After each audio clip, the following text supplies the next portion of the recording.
Informohuni me Zhurma TV. Bëni subscribe për më shumë video.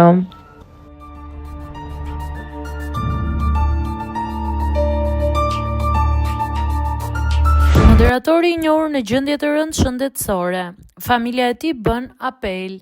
Zayan Malik dhe familja e tij kanë dhënë një përditësim për fansat pasi ai u shtrua në spital për një sëmundje të paqartë, duke shqetësuar ndjekësit në mbar botën.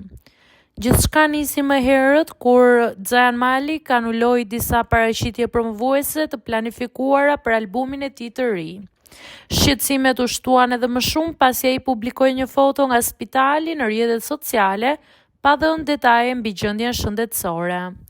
Në reagimin e parë publik që nga ajo kohë, kushërira e tij Sasha Malik falenderoi fansat për mbështetjen e vazhdueshme dhe për përpjekjet për të dërguar buqeta lutlesh. Megjithatë, ajo sqaroi se për arsye praktike pranimi i tyre nuk është i mundur. Në vend të dhuratave, familja e këngëtarit me miratimin e Zayan ka kërkuar që fansat të bëjnë donacione në emër të tij për The Palestine Project përmes platformës Just Give. Sipas njoftimeve, fondet do të kalojnë përmes Islamic Relief dhe do të përdoren për ndihmë emergjente, përfshirë ushqim, ujë të pastër, strehim dhe kujdes mjekësor për familjet në nevojë në Palestinë.